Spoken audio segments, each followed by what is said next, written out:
As good as he gets. So here he is with Postscript.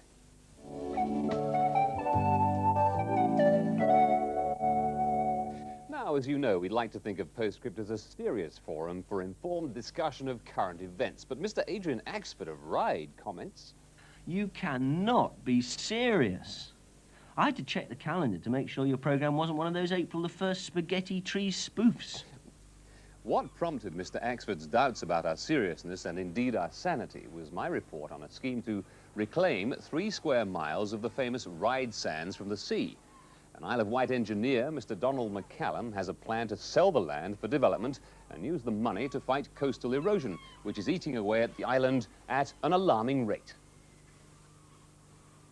Build a wall. That's all you've got to do. It hasn't got to be that high. You make it sound very, very simple. But it is simple. The Dutch do it all the time, and on a much greater scale. And this is a simple idea, and it won't even cost a fortune. But Mr. Axford couldn't disagree more strongly, especially about the money. What is the point of spending £40 million to take away the sands, the best tourist attraction Ryde has got? Agricultural land on the island sells for £2,000 an acre, so for that price you could buy up 20,000 acres, which would be a quarter of the island. I have to say Mr. McCallum insists that the 40 million would be a good investment. But Mr. Axford has another point. Having proposed this harebrained scheme, your engineer then went on to make gratuitously insulting remarks about Ryde. But supposing the land reclamation were to take place, what does he suppose would happen to the existing town centre? It would be landlocked, half a mile from the beach and the new heart of the town. Talking of gratuitously insulting remarks brings us to Professor Tom Preston of Christchurch in Dorset, who says of another report on beaches... Your BBC reporter and the selected interviewees, what a term, were wee-witted infantiles.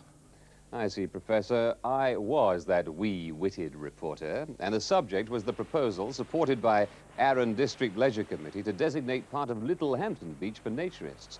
Now, feeling decidedly chilly that day, I expressed the opinion that the nudists were welcome to it. But that didn't go down at all well with Professor Preston. If 10% of our population are sufficiently adult, like the French, Spanish, Yugoslavs, Germans, Dutch, etc., to be able to bathe as maybe God intended Homo sapiens to bathe, nude in the sun and in the sea, then why in heaven's name can't you behave as if this is the norm? Instead of which you chose to air a sniggering fifth form, failed mentality. Come off it, Professor, 10%? And how often have you seen a Spaniard bathing in the nude? But on to another activity now. Every truly serious fifth former dreams about throwing custard pies at people. Mrs. Isabel Anton of Winterbourne Earls near Salisbury saw our film about the pub near Blandford in Dorset, where grown men and women have taken to throwing pies as an alternative to darts and shove halfpenny. If the vacuous expressions of the participants in this most distasteful competition are anything to go by, they truly have everything to learn. And the proverb they ought to learn, according to Mrs. Anton, is something on the lines of waste not, want not. It's a pity that those involved in this wanton waste hadn't arranged the custard pie competition to be held in Ethiopia. At least it might have saved some lives there. Well, to be fair, that pub competition will be raising money for charity, but we'll stay with the subject of saving lives and our film about the scheme in Hampshire to teach horse riders some of the do's and don'ts of safety on the roads. Some viewers feel it isn't just the riders who need to be educated. Mrs. P. Carter of Newbury. Whilst I heartily applaud every effort to increase the safety of the ever-growing number of horse riders, I think more emphasis should be made by authorities on educating motorists to the hazards of driving on country roads. While Mrs. D. Talmage, or is it Talmage, a riding instructor from Lyndhurst in Hampshire, adds... While a good many drivers will pass wide and slow and with caution, the correct way to pass horses, there are also drivers who go past you at a speed at which they could never hope to be able to stop in time, should they suddenly need to. And she ends with a chilling statistic. In the Southern Evening Echo last week, it stated there were 8 accidents a day between road traffic and horses and riders. It can't all be the fault of the riders. So, the moral for both riders and motorists seems to be prepared. And that brings us neatly, perhaps too neatly, to the subject of Girl Guides. We were interested to see the Girl Guides getting ready to celebrate their 75th anniversary.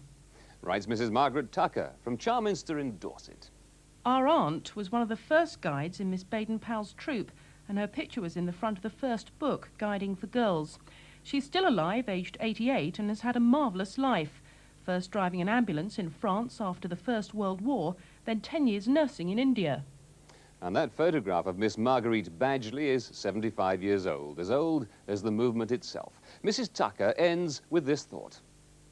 It would be interesting to know how many of the original guides are still alive. It would indeed. If there are, well, why not drop us a line? We'd love to hear from you. And, of course, we'll have more of your letters in a fortnight's time.